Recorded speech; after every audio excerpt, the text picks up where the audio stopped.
citizenship is 5 years. All right, so for the refugee and the asylum, the way because I sent it over. And mind you, once again, we have to start using the right terminology. So it's not you get permanent residence, you're applying for permanent residence. Yes, That's what it doesn't get. So like when we say applying, right, you can still get disapproved. Yes. So like you can apply after 1 year as from the time frame that you become, once you become that, after that 1 year, we're not talking about asylees, we're talking about asylems. And then you can apply for it, but you can still be disapproved. You can still be disapproved. And that doesn't mean that you have to wait 3 or 4 years for that disapproval as well. You can be disapproved within a month. Or you can get approved, right? Yeah, you can get approved. Right. So what I'm trying to tell him is so when you look this up underneath refugee or asylum, it says from the point of designation of status to the point of citizenship is 5 years. And they give you credit for the first year. It says after you're here for a year, permanent residency. After that, you hold it for 4 years, you can get your citizenship. A total of 5 years. You can apply for your citizenship. Let's just say everything's approved, bro. We're just saying everything's approved. Oh, okay. You're talking about it's a fake world, right? Okay. Yeah. If everything's approved, right, you're gonna wait until the 5 years to apply for some permanent citizenship, and then Lord knows how long it takes after you apply for permanent citizenship, you get approved. Right, but that's 5 years. And the case that I'm making to Nathan is that when I showed him the waiting times for people that are outside the country trying to find sponsorships to come in here, it's up to 7 to 10 years, right? And I'm telling him the way that the people are saying they're circumventing the system is that when you look at the Cuban, Haiti, Venezuelan, Peru. But you're doing it wrong, Samoa. You're doing it wrong. So hear me out. This is why I'm pushing back on this whole thing. Why can't I just tell him my argument so that he understands instead of this? Okay, go tell him the argument, then I'll correct the argument. Go. Sorry about that. You're all good. All right. So there's a program right now that's being ran, and there's over 800,000 people that's been brought in from these 3 countries: Cuba, Haiti, and Venezuela. And they're being flown in here through this protected status and temporary protected status and a refugee status, and then asylum as well, right? These are 3 categories. The circumventing is because these people don't actually have the resources to come in here. They're being flown in here, dropped here. The government picks up the tab. The government pays for them to get right and all the certain things, right? They designate them as refugee, asylum, temporary, whatever the hell. Pay for everything, get them the jobs, get them rooted. And then they got a faster track to get to citizenship than the person outside of the country applying, waiting 7 to 10 years that have to make their own money to get in here. So that's what I'm telling you, Nathan. Okay, can I go? Right. Yeah. Okay, so I'm going to tell you, so you're doing it again. You're talking about a person that's in another country applying for a green card. And you're talking about an asylee who's coming here with a temporary status. And you're saying that they're going to get their citizenship within 5 years. And these people will get their citizenship within 7 to 10 years. And that's the incorrect thing. The thing is this. The person who is in a different country, they're not applying for citizenship. They're applying to be a permanent resident. The person, the asylee that's coming over here, he has, in order for this whole thing to work, it has to be that the person comes here, then afterwards they instantly give them the green card. Then after they instantly give them the green card, they instantly give them the citizenship. That doesn't happen, bro. Once you wait 1 year, and then you can apply for a green card. How long is it going to take you for that green card? How long it take you for that green card? You don't know. I can tell you this, bro. I know people personally. Yeah. Yeah, I know people who. Permanent status, and let alone their green card. I'm not saying there's nobody. What I'm saying is that for the most part, it's tough. That shit is tough. They're not gonna fuck with that. No, but lethal. What is this? Samoa. So now, let's get back. Please understand what I'm saying. So the person who is in another country, they're not applying for citizenship. The person who's over here, they have to get their green card first. How long it takes to get their green card? It could take up to 3 to 5 fucking years, bro. Dude, And I've seen this happen. Okay, so if you totally understand this, when you say this part now, this is the part you're incorrect with. Because they've been in the country, right, for 4 years, you're saying that that time will roll over onto their green card, and they don't have to wait the whole 4 years again. And I'm telling you, no, that's incorrect. After, I'm gonna say this again.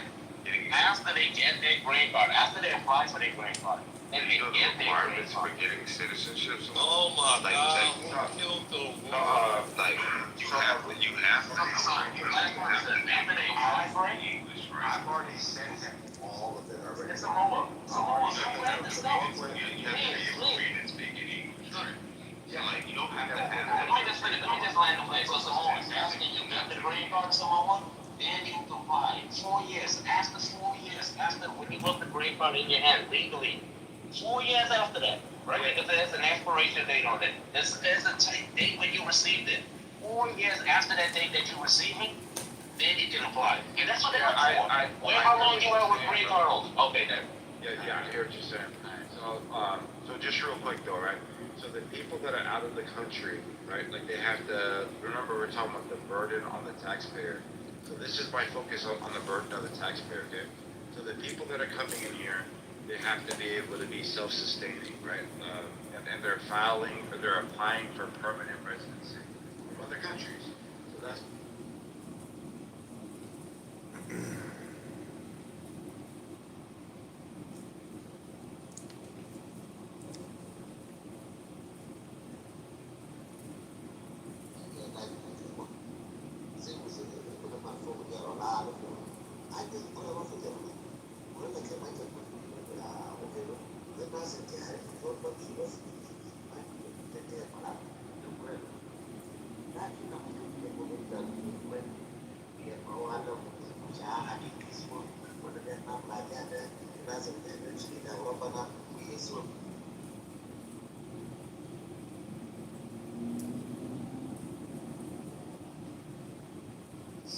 Let's see what you got.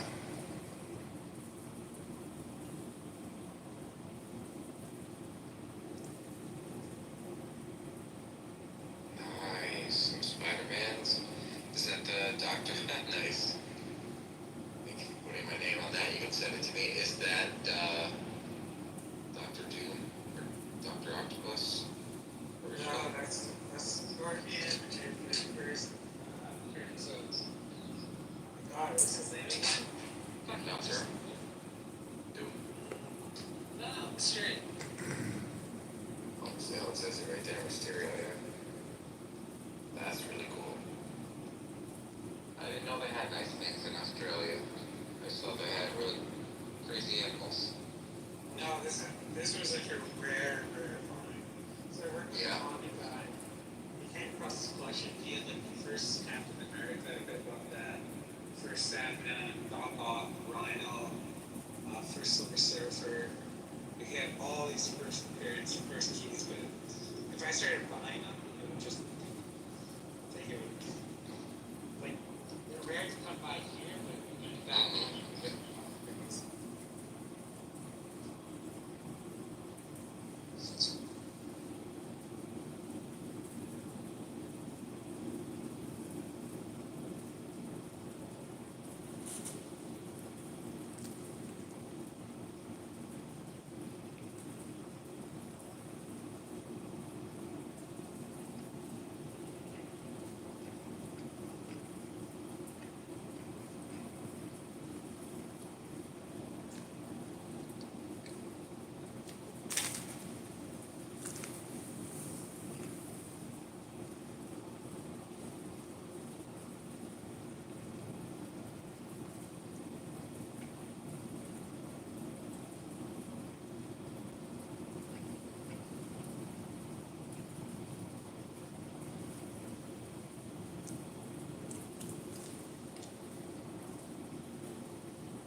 Okay, it's called All Rooms for 150 with the fuck.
Hey George, can I do a quick plug since we like all my movie's coming out, please. I know, I definitely want you to watch it this year. He's gonna watch it with me, we're gonna stream it together.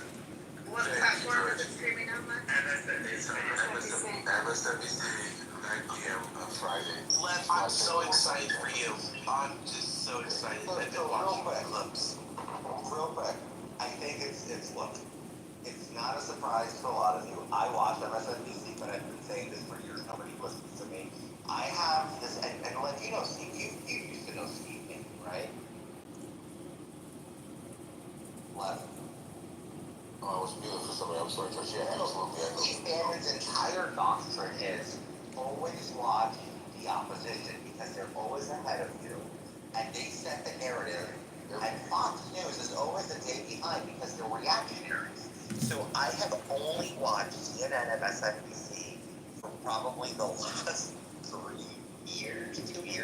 Well, George, and I say that to everybody. You should watch Fox, CNN, and MSNBC, and maybe then you'll find the middle. No. I'm sorry.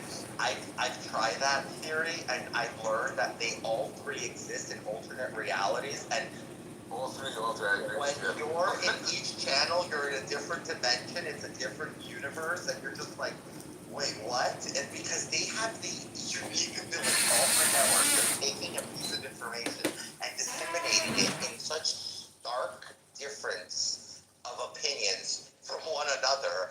It's like Fox is on the right, CNN is on the left, and MSNBC manages to find the left of CNN. And you're just like, what the fuck? So it's like, it puts you into an existential crisis. That's kind of the way I look at it, right? Imagine going from, your brain couldn't process the information. If you go from watching Sean Hannity for an hour and then watching Joy Reid for another hour, your brain would probably explode. I am not even kidding. I have never done it because I don't want to have a headache, but your head, you would be like the Martians from Mars Attacks, where their heads explode in the tank and it's all like gooey. That would be your brain. And then watching Gutfeld, and then Gutfeld's not even that bad. Gutfeld roasts Gutfeld spent 6 months roasting me. He goes after conservatives too, which is good about Gutfeld. He's not the worst. But anyway, so let's get back to this. What about Anderson Cooper? Do you like him? I do not like people who come from a failed dynasty. I would watch a Rockefeller on TV before I would watch the bankrupt Vanderbilt. That's just always been my. but Anderson Cooper did not accept a dime, so let's just mention that. Hey, George, thank you for having me. I have to Thank run. you, Sphinx. Sphinx, I love you, darling. Long time no see. Jared, he didn't accept a dime because there wasn't a dime to it. I'm going to send you a very message after this, George. I want you to read it later. I will. All right, so let me continue here with the hands as we. Well, and speaking of liking people, just in the comments in the Purple Pill, I just want to point out there are a few people who are defending 50 Cent, saying that they have met him before, and there's just there's 2 or 3 comments in his defense. So I just wanted to bring that. 50 Cent is really hot in conservative circles now because he's been like really cozy to conservatives and Trump. So there's definitely going to be a little bit of amnesia with some of my fellow friends on the right that is going to come into play, and that's okay. Did you almost say cultists? I heard No, you say I was it no, slipped out. I heard you. I was not. Oh my God, Jared! Did That you is say not- that, Jared? that is even not even in my vernacular, nor is it in my jargon. I don't use that word. I was gonna say my comrades, but then I said that's just gonna sound bad. That's the word I was gonna go with because I joke around. I do use comrade a lot. Like I'll call fellow friends and I'm like, "Yo, what's up, comrade? What are we doing today?" And that's a joke, but that would translate bad. But the word Well, cultist. Hey George, is that the Speaking move of the cults- Republican stance calling each other comrades? No, I Is that like the song? Full disclosure, I joke like that with my close friends. Like we call each other comrades for like since we were young. But anyway, let me keep up with that. Speaking Hey, of George, that, also, Going back to I'm introducing Reliable, you spoke your piece, buddy. I got 5 hands up here. Catherine's trying to say something. I love you. I'm gonna jump right up. Okay, wrap it up. I remember years ago reading something about Exhibit trying to warn people about Diddy as well. You know the rapper Exhibit. I mean, I remember vaguely drama, but look, Diddy has always had drama because Diddy amassed power, and then also rampant success, which brings a shit ton of jealousy. So you couldn't pierce through what's jealousy and envy or spite to, what's really meritful, right? So there's a lot of meritless accusations. I mean, look, think about it this way. 50 Cent went fucking bankrupt and had to literally go in front of a judge and say, no, it's all rented. The houses were rented. The cars are rented. I'm broke, right? Because he fucking tanked his entire empire, right? And now he's only worth 50 cents. Well, long story short, he's rebuilt himself, right? And luckily, this is America. We're a forgiving country. People get second chances. Look around you. I mean, you interact with people who are in the middle of trying to get a second chance. Yours truly, I speak for myself. I don't speak for anyone else, but this country is built on giving people second chances. So long as they're willing to redeem themselves and show that they do not want to repeat their mistakes and they grow from that. That's what this country is about. We are the most forgivable nation and forgiving nation. Hell, let me remind you, Donald Trump was a elite liberal for a very long time until he wasn't, right? And he donated famously now to Kamala Harris, and that's okay. I love the man. That's okay. Is he perfect? Fuck no. I'm more conservative than he is. I've been a registered Republican since the day I could vote to register to vote, right? Yeah, but Trump has always had this same opinion. No, he has not. Foreign policy. No, he has not. I'm talking about foreign policy. No. Trump had a very different. Younger Trump had a very different opinion, especially during the heydays of The Apprentice. He was very Before The Apprentice. No, I'm talking about more recent Trump, like early 2000s. Trump was of the opinion of diversity was the strength of this country, and he still believes that to an extent. However, he has a weird way of showing it when it comes to immigration. I agree with him personally that our border is a mess, blah, blah, blah. I don't want to look, you know what, Reliable, I'll owe you that on we just had a very nice I'll circle back with you personally on a one-on-one because I don't want to derail this thing. I'm not making this into a political space. So anyway, back to the topic. Reliable, love you, brother. Thank you for always being here. Back to the topic. Catherine, you were trying to say something. Get in there, and then I'll go back to Lindsay, G, Joel, and Alex Collinborn, who I've never interacted with. Hey, good night, George. No, good night, Reliable. Take care, man. Have fun tomorrow at the rally. Go ahead, Catherine. Catherine? Where the fuck did Brodsky go? Does she not hear me? Cricket, Tira, can you try poking the Canadian? Catherine, She's putting away all the lube. Yeah, Leave her alone. George, she's trying to figure out where the maple syrup loop is, sorry. Coordinating. I didn't hear her trying to get in there either, so. Okay, well, get in there, Cricket. No, I'm good. Oh. Okay, you can go to Lindsay and then Oh. me and Joel. All right. And Lindsay, let's go. Come on, girl. Speak. Hi, George. What's up, darling? Good, nothing. No, I was just like, the conversation changed a lot while I was listening, but I was just gonna speak personally to the trouble with men in general, which I know you know all about this, but don't we all, ladies? But the trouble with I think powerful men in general. I think there's two issues. And one of them is pronounced. It's very wealthy, powerful men are always trying to sleep with somebody. It's kind of a thing. But there's also this thing of installing women that they want in positions, and I feel like that's hard. As a woman, this has happened to me, and it's you end up being with a benefactor, right? And it's common. And I'm not saying that is why I'm successful or whatever, but there are definitely people in my life that did that. And that's why For me, that was also a lady relationship, is a and I think that's quite tramp. common. I don't think that there's necessarily anything wrong with it if it's consensual, and I do think that powerful people are into some crazy shit. I've been to a lot of parties.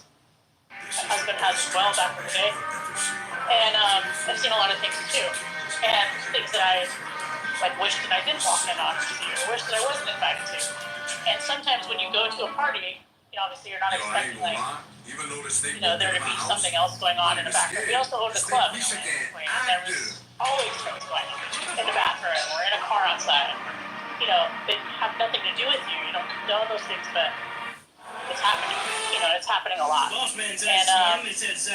one very predominant musician, so somebody was talking earlier about the music business and how it has really, kind of skirted the Epstein stuff. Because, Epstein was this, as you were saying, this powerful person that everybody took his phone calls. Kind of everybody's he did his phone calls. Some people, sure, you want to go to a fun party, you have somebody in your life that wants to do music, that you want to make those connections. But he's not, they're totally different things. The reasoning behind communicating with one or the other is totally different. And also, I think the nature of the abuse is different. The nature of the abuse that Jeffrey Epstein was I think more sinister. I'm not saying Puff Daddy is not sinister, but I think that he was more of an opportunist. I think that Jeffrey Epstein he was a true vicious predator for children, right? Exactly. I think Puff Daddy would fuck anything walking by. But that's common. And so my little personal story is I went to a party back in 2009 or 2010, I want to say it was around kind of it was around the time of right after the crash, big financial crash. It was maybe 2008. That was 2008. Yeah, 2008. Okay. And it was in Los Angeles, and one very prominent, I would call it isolated, alone. I'll call him a musical star. During a day at school, That is not P. Diddy, but someone equally powerful in a much darker type of music kind of party. And we went to it because of mutuals. And I just happened to walk into a room, and this person, just a main room that was actually attached to another room to try to find the bathroom.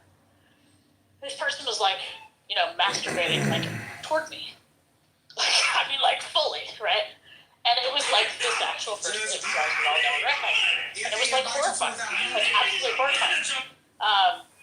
And I remember feeling shocked because I was obviously a lot younger, was with different people in my life, was just very caught off guard like a young person, And there was this almost hey, come on over to something. Obviously I did not, but it was that, they were, this was right in the middle of a party, literally in a room that anybody couldn't talk to. It was insane.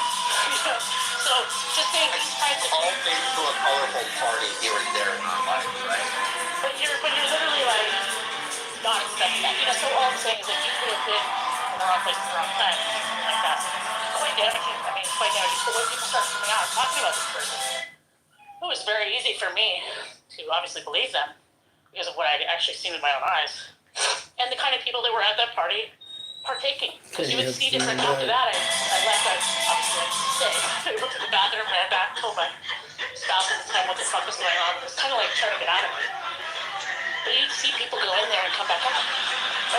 People people that you know of that you've watched the movies, people that you know of that, you know, you're going, what the hell is going on? Guys, girls, everybody. So anyway, it's a big eye opener for me, you know. But anyway. You know, just growing up, You know, that's a typical Hollywood scene. oh, not just Hollywood, that's typical New York too. New York culture, yeah. I've been New York through that. culture. I've been in two parts in my life, in my time, especially after I was moving up in the world of finance. It was when I was vice president of Linkbridge Investors, and we were doing our conferences, and I remember going to a party after I think it was a Marcus Evans conference at Athens. There's a lot of execs in town, a lot of clients of Linkbridge. We went to a party in some bizarre penthouse, a 3-story penthouse, one of those $1 billion penthouses here in Manhattan. I call $1 billion, but not really, but you know, you get the gist, right? Those, I call them houses in the sky because they're so big. And it's a big party, both finance pros. Dude, there was cocaine trays, like literally passed around like it was the most normal thing. And I remember looking at that and absolutely going like, what is that? Just like, this is so not for me. I grew up in New York, but I never did drugs and none of that stuff like that. So I'm just like, oh my God, so California's a different. California's a little different scene over there because at 2 o'clock everything shuts down. So the parties, and you go to the clubs. Celebrities would show up at the clubs like 1 o'clock in the morning, and by 2 o'clock they would sit there with like little laser beams with their bodyguards pointing at the girls. Their bodyguards would come up there, and then by the end of 2 o'clock, when everybody's leaving, they would have like, you know, 20, 30, 40, whatever amount, go to the houses, to the private, and that's when the shit really happened. All the girls were already inebriated, they were already drunk, and then they just, you know. And in LA, George, they have coke in the color of the rainbow. So they literally, in the hills, you've got red, you've got yellow, orange is mixed with Adderall, red is mixed with this, and they literally lay it out on the mirror. That's true. That's true. Hey, I wonder another thing about the past though, like so you made a comment earlier, like, oh, this is always going on, but like 2 little funny asides that will make anybody who's like older than Gen X laugh right now, but is like, so I told my dad about that situation. My dad was like, we were talking about it because we were talking about Bill Cosby. No way. And I was saying, like, isn't it horrible, Bill Cosby? And he said, you know, it is. He said, but I just don't, because my dad was kind of a famous musician in Las Vegas. And he said, you know, when I was young, we were throwing stuff in each other's drinks all the time. People did it to me, I did it to them. He's like, it's kind of a thing. And I was like, oh my God, my dad is Bill Cosby. You know, I was like, had no idea, right? My dad was married a lot and had lots of women, so, you know, it could have very, you know, easily been him. You know, who knows? He wasn't like a predator, I don't think, but he definitely was somebody who was flirtatious and had lots of people. But the other thing was, I like an ex-boyfriend who was in the record business, and he used to spend a lot of time with like Sly and the Family Stone, and that was a very like, I mean, talk about like a group that was, you know, doing some very interesting things, like just, and then where they were recording was at this place called the Record Plant in Sausalito, which was basically it's not the one that you would see in Los Angeles. It's the original one, which is like where Otis Redding did Sitting on the Dock of the Bay. There, he had recorded the Rivers album. We get it. You can Songs do to it. Feel Life, 80 Stardust. I mean, pretty much all of the top Billboard hits from like 1971 to 1974 were made there in his apartment. And I mean, the stories that I heard, like we're talking the last person to see Janis Joplin, just insane. And that, if you've ever heard the song Hotel California, that's actually about the record plant. Like mirrors on the ceiling and pink champagne on ice. I've been there. Actually, a friend of ours just bought it a couple years ago. Is it hard to climb? It's really interesting when you go there. You can feel the total sexual scandal that went on. Funny aside. It was built on sex, right, Lindsay? It was. The owner actually, it was run by the FBI, right? Like in 1974 to like 1976. You understand all this stuff. I was going to make a movie about it. And you guys can't park there. But the owner actually died in the pool in the back with his mistress. Right? And they were making the sauce from the bathtub inside the insane. All right. So there you go. How many bottles of lube did they have, Lindsay? Oh my God, they're all dried up and crusty when I got there. Excuse me. Just drop the lube. G, go ahead, G. Your hand's been up forever. Oh, Jason. I didn't even know my mic was open. How about that? Ooh, hot Mikey. What's up? Nothing. I only used it because of the conversation that was going on. I actually messaged you. I didn't understand where, the whole vibe was that anyone was defending, No, nobody was. I think somebody said something to her. Somebody said that to her.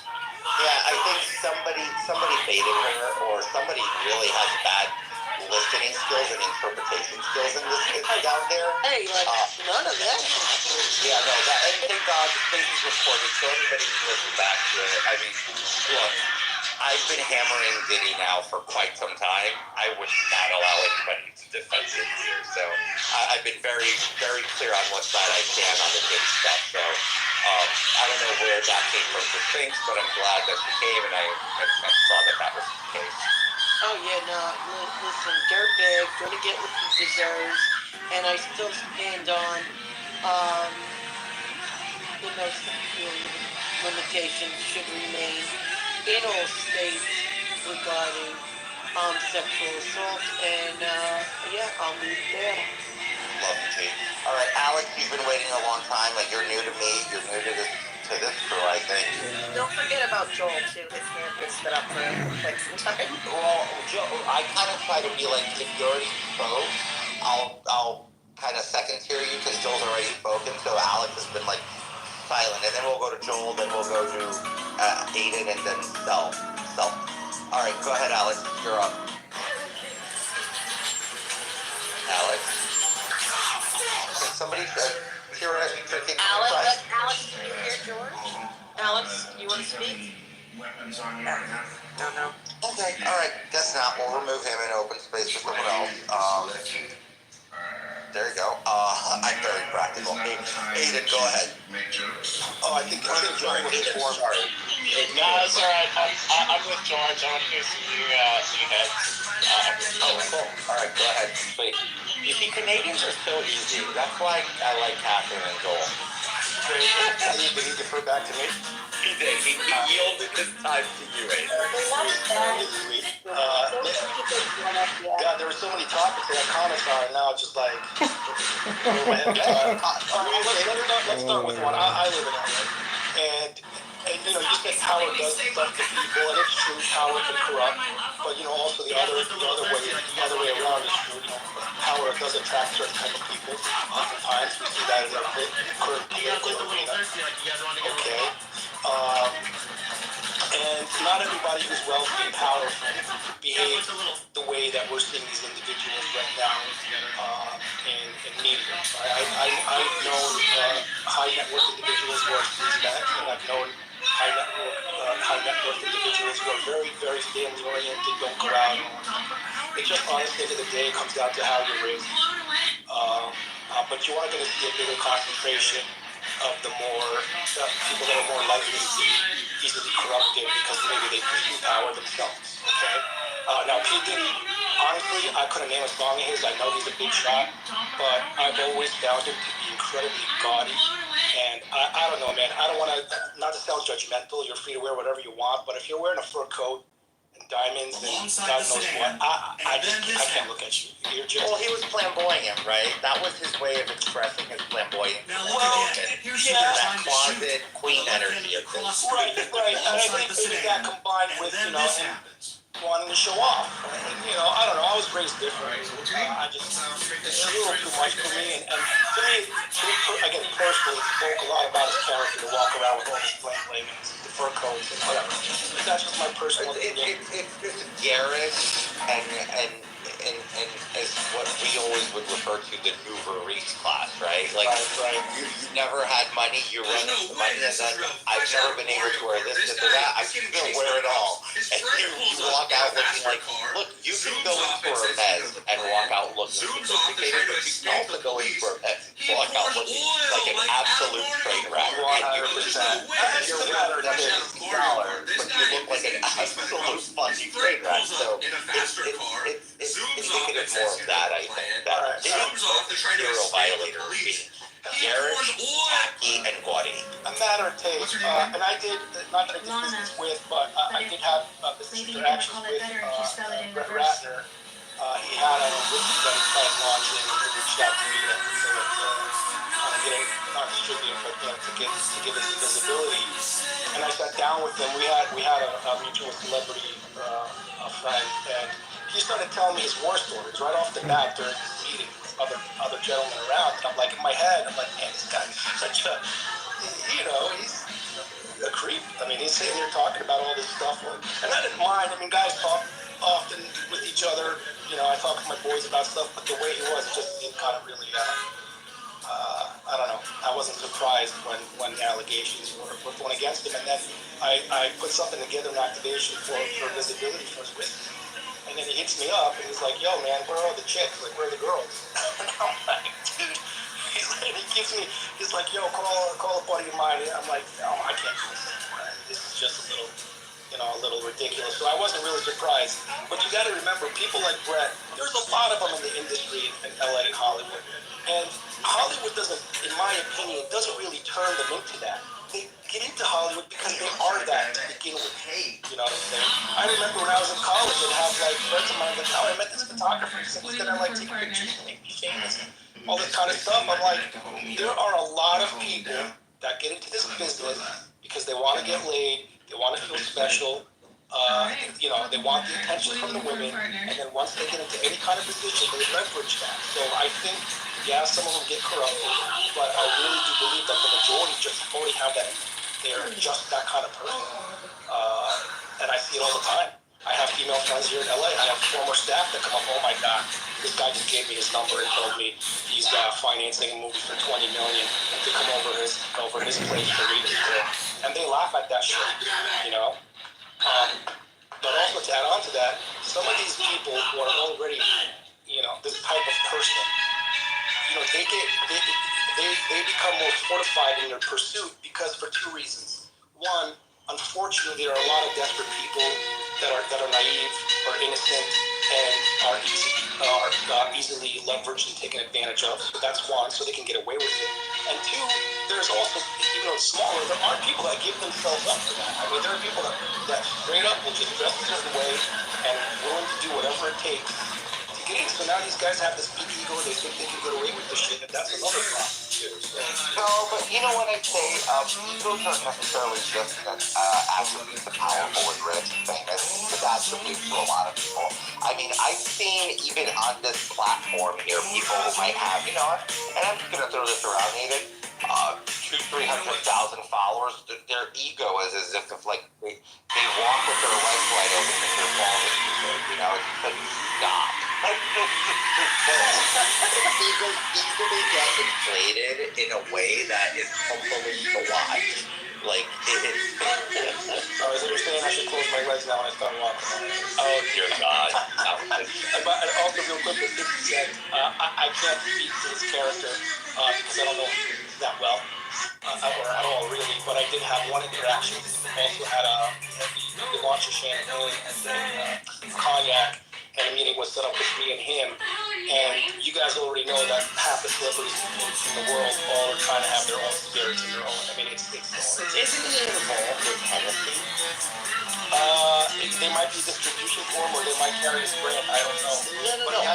I'm saying, I thought he was like super involved back in like the early days. He was one of the first ones to push Hennessy out there, right? Which is, I don't understand why rappers love to push cognac. Cognac is fucking miserable.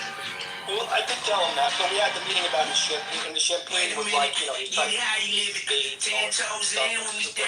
So we did discuss that. But my point is with that meeting, first off, he came off to me, and again, I don't know him, but he came off incredibly genuine.